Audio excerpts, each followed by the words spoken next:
Rey o nombre del Estado. Y tributarista. Y es el caso de César Litvin, CEO del estudio Lisic Litvin y Asociados. César, gracias por atendernos. Hola.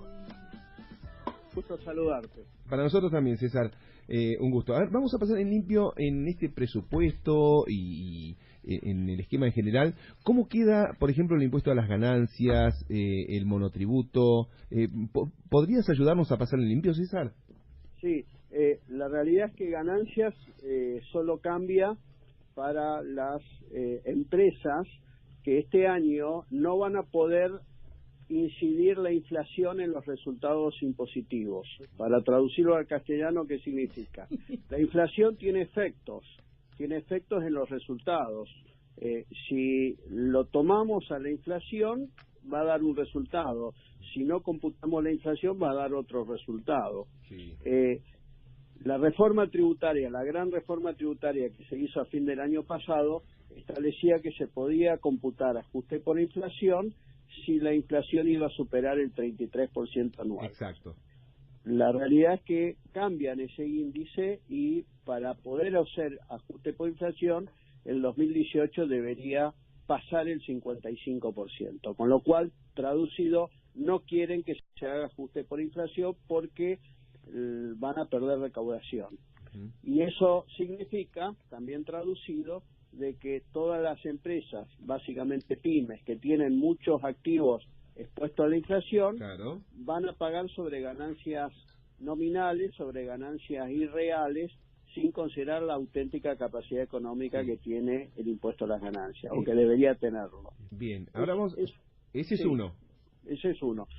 Por el otro lado, aumenta bienes personales para una gran mayoría de contribuyentes de patrimonios medios y altos y baja para algunos que están muy cerca de un patrimonio de 2 millones de pesos.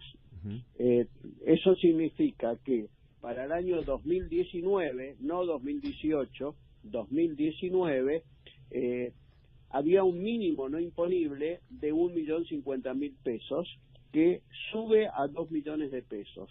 ¿Qué significa esto? Aquellos que tengan sus propiedades, sus automotores, algún crédito, etcétera, y que llegue a 2 millones de pesos, por debajo del cual no se paga impuesto a los bienes personales, por arriba de ese monto y hasta 5 millones se va a pagar menos de lo que hubiese tenido que pagar. Estos son los ganadores.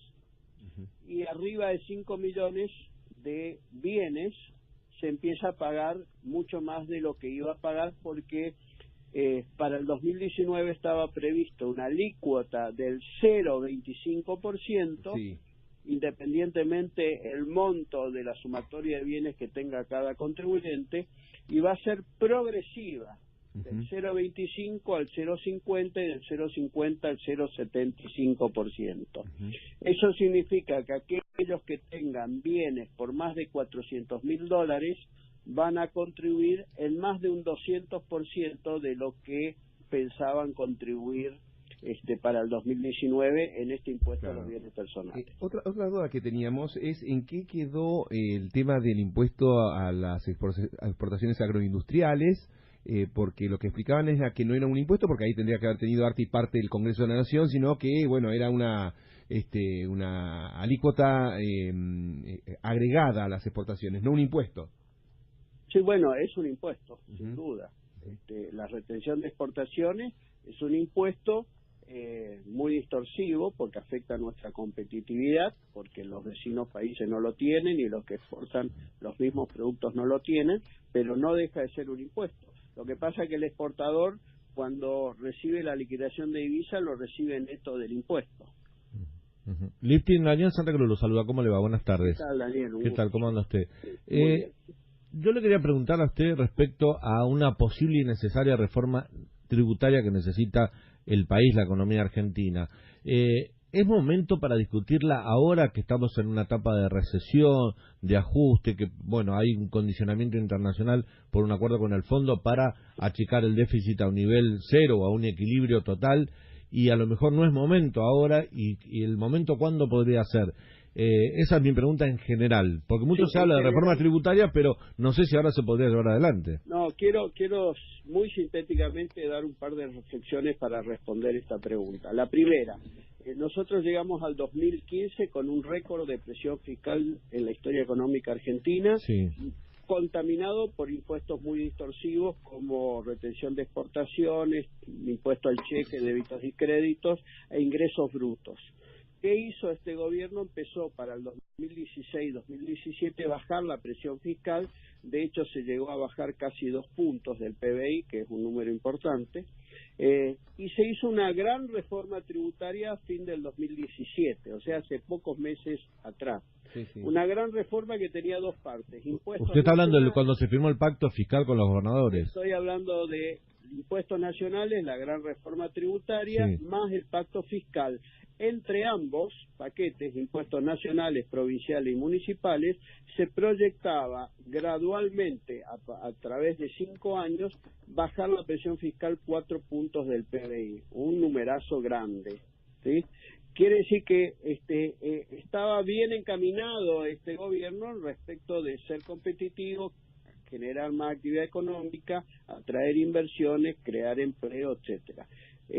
Con lo que ha salido aprobado ayer con la media sanción, estamos dejando de lado esos objetivos de ser competitivos porque volvemos a crear más impuestos. Por ejemplo, rebautizamos nuevamente los derechos de exportación que habían sido eliminados salvo para la soja, empezamos a aumentar más bienes personales y no permitimos hacer el ajuste por inflación en las empresas, con lo cual todo lo que hace pocos meses se trató de bajar la presión fiscal, por esta coyuntura estamos dejando de lado todo eso, con lo cual digo, la gran reforma tributaria, la más importante en los últimos 30 años fue la que se hizo a fin del año entre el pacto fiscal y los impuestos nacionales, que ahora la estamos dejando básicamente de lado. ¿Cuánto es la carga tributaria de un ciudadano en Argentina, en promedio, y cuánto debería ser? Bueno, es una respuesta que tiene distintos parámetros. En primer lugar, porque la presión fiscal en la Argentina está rondando aproximadamente el 32% del PBI.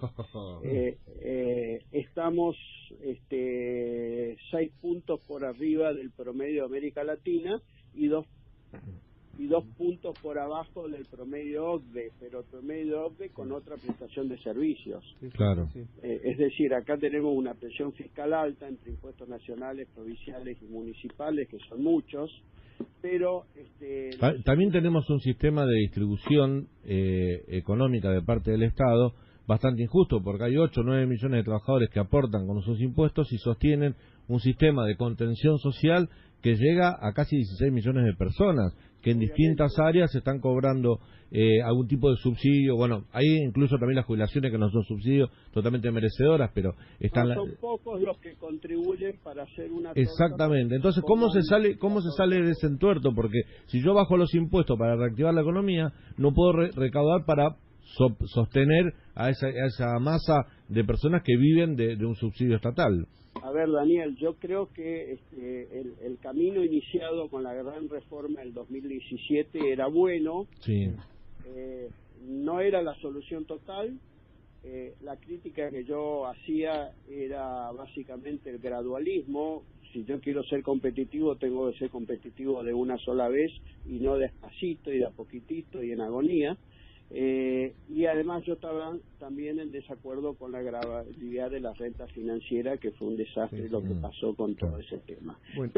Pero estábamos enfocados en un buen camino. Yo creo que se ha perdido ese rumbo ahora con el aumento de bienes personales, que estoy totalmente en desacuerdo.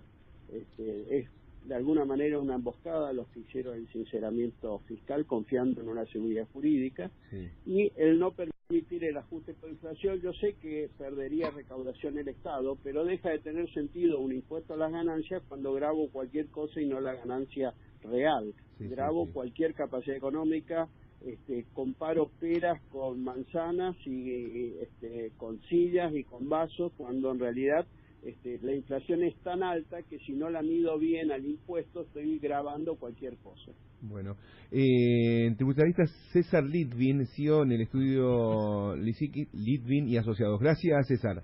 Adiós. Un abrazo.